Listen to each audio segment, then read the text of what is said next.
I'm with Geoffrey Lea, journalist, commentator, Tanzanian. And I mostly wanted to record this conversation with us today to talk about the upcoming final of the Confederation Cup, a match which perhaps you'll be commentating on for Supersport. And we wanted to know more about this Yanga side. For the longest period of time over the last 5 years, Simba was winning Premier League after Premier League title, I believe 4 consecutive. But in the last 2 years, we see that young Africans have come back with a real fire. Can you explain to us where has this success come from over the last 2 years for young Africans? As you know, in our football, there are always two teams that are competing for the honors, two of the biggest teams that are Simba and Yanga, and they mostly take turns in their dominance. Like you'll have a team dominate the league for maybe 3 or 4 seasons, and then obviously they'll go through a period of a dip, and then that's when the other team will get an opportunity. And mostly that normally coincides with the kind of players that they sign. So you'd find that once one of the teams has signed maybe a good crop of players who will be together for 2 to 4 years, once that team starts maybe evolving and other players moved on, and maybe other players maybe have dips in their careers and whatnot, the other team comes up and dominates. That's normally been the story of these two teams. So as you said, Simba dominated for 4 seasons, but they were never lucky enough to get this far to a CAF competition as Yanga have. And so, yeah, like Yanga signed good players last season, mostly from Congo. Former AS Vita striker, Fiston Mayele, former Rabat player, Yannick Bangala, Jigi Diarra, the goalkeeper, was also a very key signing. But for me, the icing on the cake, or maybe what began this revolution was how Yanga decided to keep their Tunisian coach, Nasreddine Nabi. He's been very instrumental to this CAF run. If you'd ask me that one reason, I would straight away mention his name. He's been very instrumental. He's a very experienced manager. This is not the first time he's getting to a CAF final. I reckon he once did that with, if I'm not mistaken, Al Hilal. So yeah, like in a nutshell, this is a byproduct of the good signings they did and the right choices, the right managerial choices they made. One of them being choosing to stick with Nasreddine Nabi.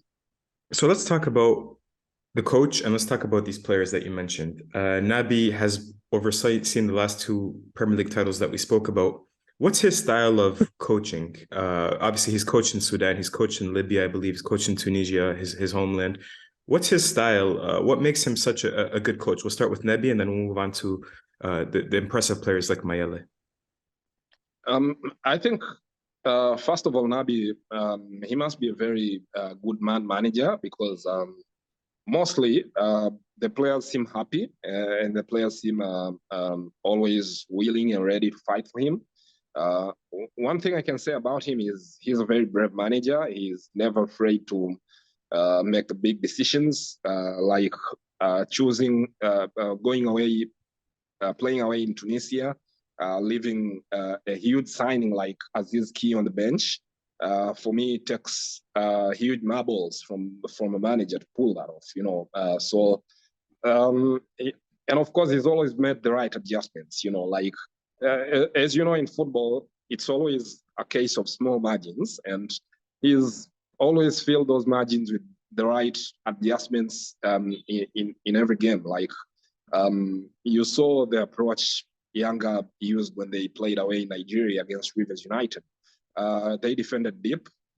They chose a nice counter-attacking strategy, and it paid them well because of the kind of players that they have. So, of course, he's having reached the CAF final with another team. He must be knowing the right thing to do when the chips are high, when the stakes are high. he'll always make the right decision. So one thing that you can give credit to him is that he's very experienced, and he'll always make the right decision. He'll always make the right adjustment. Look at how he employs an attacking strategy when you need one. He employs the right defensive strategy when you need one. And honestly, the players are always ready to fight for him. There was a time, you see how he uses different players with regard to whether or not they're on form. There was a time this former Congolese national team player, Joyce Lomalisa, he was not getting enough game time. The fans were complaining. But you could guess that Nabi always knew what he's doing with him. And at the right moment, Lomalisa started playing. And right now, he's one of the best players in the team. And so each and every, you would say that he got something like 75% of the decisions right. And he's been very key to their success thus far. And let's talk about the players you've mentioned. Mayele, there's the Zambian winger, I'm losing his name, at the Kennedy Musonda, Jiggy Diarra. These are experienced internationals, players that have played, important qualifiers for their national teams. Khalid Aucho from Uganda. Again, these are players that have played Cup of Nations. Do you think that even though the club, Yanga, have not been to, a Confederation Cup final or a Champions League final, having such experienced internationals, such experienced signings is going to make a big difference for the club? Yeah, so there are times in football where we overrate experience, and there are a lot of other times where we underrate experience. So it's always right to have the right balance, because there are a lot of players who are also. There's a good number of players who are also in their first or second CAF Champions League run, and they've been quite brilliant. But then the international players, the foreign players have been quite instrumental. Like Fiston Mayele being, for me. Can we talk about him? Sorry to interrupt you. Can we talk about him, because he's been, according to many people, one of the best players on the continent this season. I mean, his pace, his power. Absolutely, absolutely. We are in a time when the African continent really doesn't have proper strikers. I grew up in an era where strikers were all over the continent. You'd go to Nigeria, you'd find strikers. You'd go everywhere. But in the last decade or so, you're asking yourself where you'll find the next Didi Drogba, where you'll find the next Samuel Eto'o, the next Patrick Moma, and it's always been a case of hit and miss in most countries. So Mayele, he's been around for a while. I reckon he was 4 seasons ago. He was the runner-up in the top scoring chart, in the top scoring charts in the CAF, in the Congolese league. He's also been part of their national team. He was also part of the AS Vita team that got to the Confederation final in 2019. I think Yannick Bangala, and another player who's also in Yanga right now. But this season has been a revelation season for him. And he's a complete striker in the sense that he fits different approaches of the game. He's a poacher because he's got a very good sense of positioning. His pace, he's really, really fast.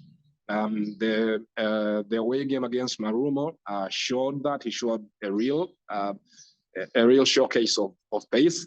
But then he's also a proper footballer in the sense that he can do very well with the ball in his feet. He can run very well with the ball. He can take on defenders. He can shoot from long range. He can also set chances for others. You see how he created the chance for Musonda, the second goal against Marumo Gallants away. So he's a striker who's got everything. And I think with what he's done, Yanga will do so well to keep him for next season. Yeah, because there are already rumors of teams like Kaizer Chiefs being interested for him. And you see Kaizer Chiefs being in the shadow of Mamelodi Sundowns for many years in South Africa. They'll definitely look to sign for them a striker of Mayele's quality, and I wouldn't be surprised if Mayele is not present at Yanga this time next season. Is that What good? about his celebration that everybody keeps talking about? What is this thing that he does? Yeah. He's Congolese, and it's a thing for the Congolese. I'm quite sure, being an advocate of African football for so long, you must remember a couple of famous Congolese celebrations like the Fimbo dance. So yeah, the Congolese will always be standout with their celebration styles. I think you always remember in the 90s where they had this rumba dance style whenever they scored. I could take you to the years of Roger Miller with the Makossa dance. I mean, it's the same Central Africa region. So yeah, he's been popular with that too. And I mean, coming from a country where the love for football camouflaged behind the love for two big teams is so huge. And the use of social media also helps popularize things like that. So yeah, and he's a lovely lad. You know, he seems to be quite a terrific guy. Never heard of discipline cases with him. Always seems to be a likable character among the team. So yeah.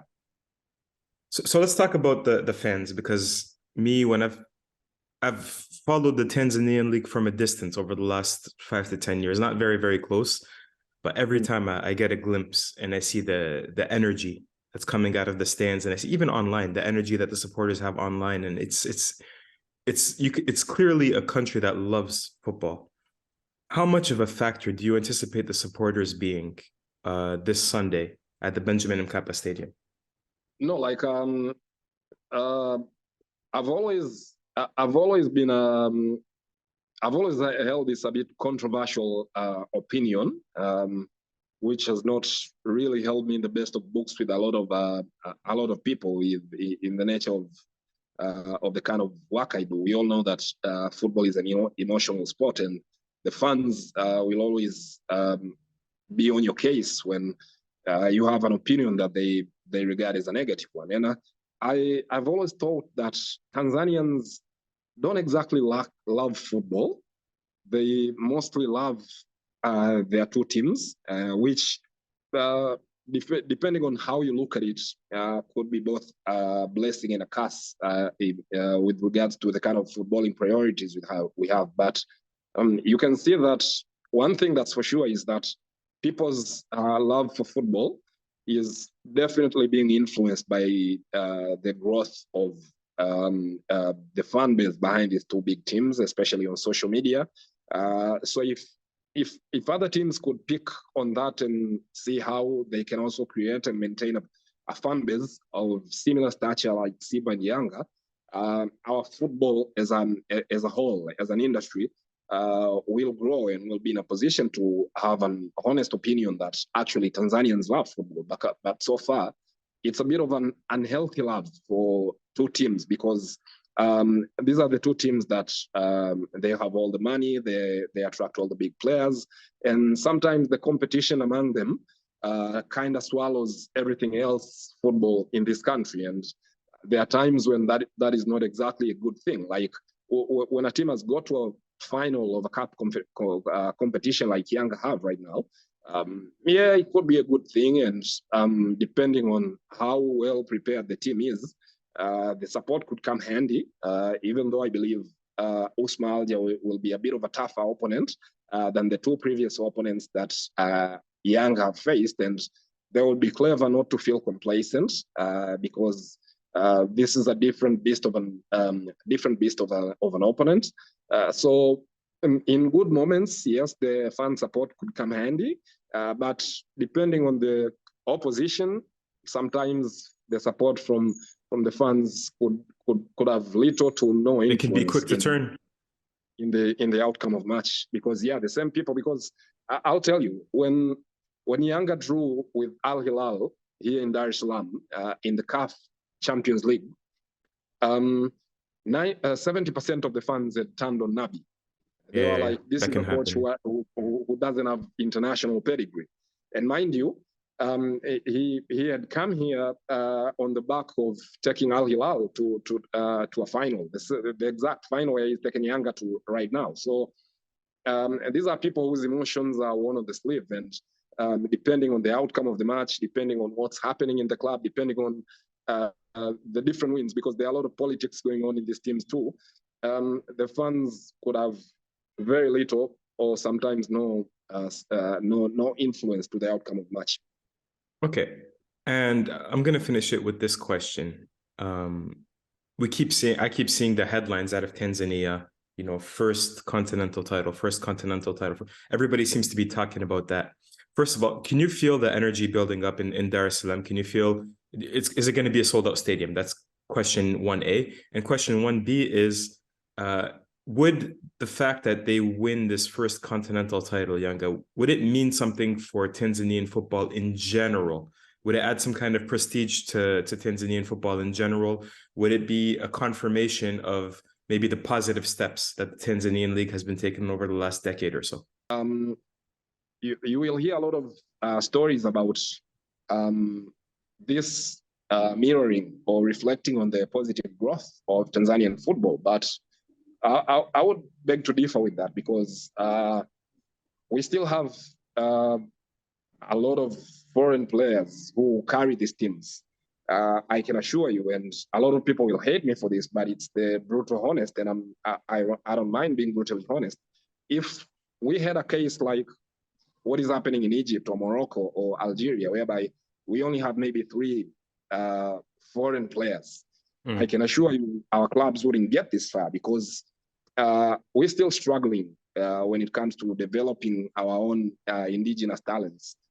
As you can see, like right now, out of Tanzania, there's no team that's doing well in the CAF competition that has a Tanzanian player in them. That tells you about the sorry state of the talent development here. So it tells you one thing, that while we have these foreigners, the likes of Mayele, the likes of Aziz Ki, the likes of Chama, Firi, Baleke, and all that, these are the people who are carrying these clubs. If we had an embargo or a quota on foreign players, and by the way, for the record, I'm not advocating for one, because I believe in the long run, the competition our local talent is being exposed to, competing for numbers against these foreign players, will eventually make them better. So I don't mind the foreign players at all.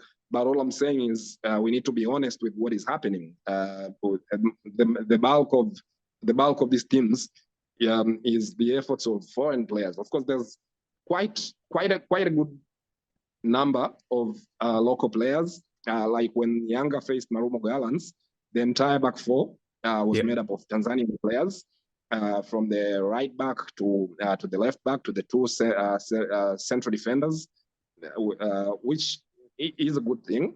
But Yanga did not exactly develop those players, which is what I'm talking about. In my footballing head, I would want the day to come where Yanga, with the money they're making in these CAF competitions, I would like for them to invest in a good academy, because Tanzania has a lot of good talents. The only thing that's lacking is proper development. So I wouldn't agree with someone who's saying that this is a good reflection of the Tanzanian league, because out of the top 2, which are Simba and Yanga, the league is pretty much watered down. The competition level is not the best. Even the 3rd biggest team, which is Azam FC, which is a team we mostly would like to create a situation like what is happening in South Africa with Mamelodi Sundowns, that came and broke the dominance of Kaizer Chiefs and Orlando Pirates. So if it ever gets to that point where we have a lot of Tanzanian players being signed by everybody else in Africa, and we have a Tanzanian striker who's maybe the top scorer in a CAF competition with our team in the semi-final or a final, that's when we can say that our football has made strides. So far, we cannot really say our football has made strides, because Yanga signed players from AS Vita, from Stade Malien, from ASEC Mimosa, from everywhere. So that is not exactly something to do with Tanzanian football. You know, but it's still better for a Tanzanian club to make it to a final, even with foreign players, than to. I don't mind that. Okay. That's what I told you before. That's what you told me. Yeah. I'm not against the foreign players. Yeah. And for the record, if I would put a word of advice to our footballing authorities, because right now we have the teams are only allowed to have like 10 foreigners. In my opinion, I wouldn't even put a quarter. No limits. Because we need these foreigners. We need these foreigners to come and compete with our talents. I don't believe in protecting talents. I believe in exposing talents to competition, like what's happening in the EPL. Eventually, the teams in the EPL realized that the English kids not getting a chance. So what they did is they just improved their coaching in the grassroots level. They just improved their coaching in the academy level. And once these English kids, the Mason Mounts, the Marcus Rashfords, are exposed to competing with foreign kids, they become better. So that's something that can also happen with us. I'm just putting it in record that it's not exactly a case of Tanzanian football development, because these teams are right now being carried big time by the foreign players. Got it. And just again, final question, just because you didn't touch on it.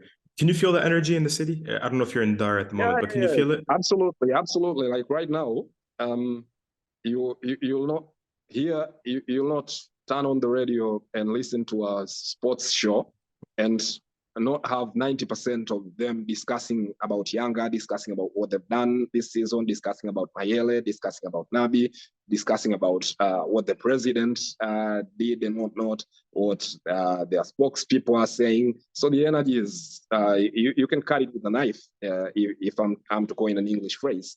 So the energy is definitely there, and good luck to everybody that's going to be in the stadium. I wish Yanga the best. I hope we see a nice game, and we see an indelible legacy left in our football.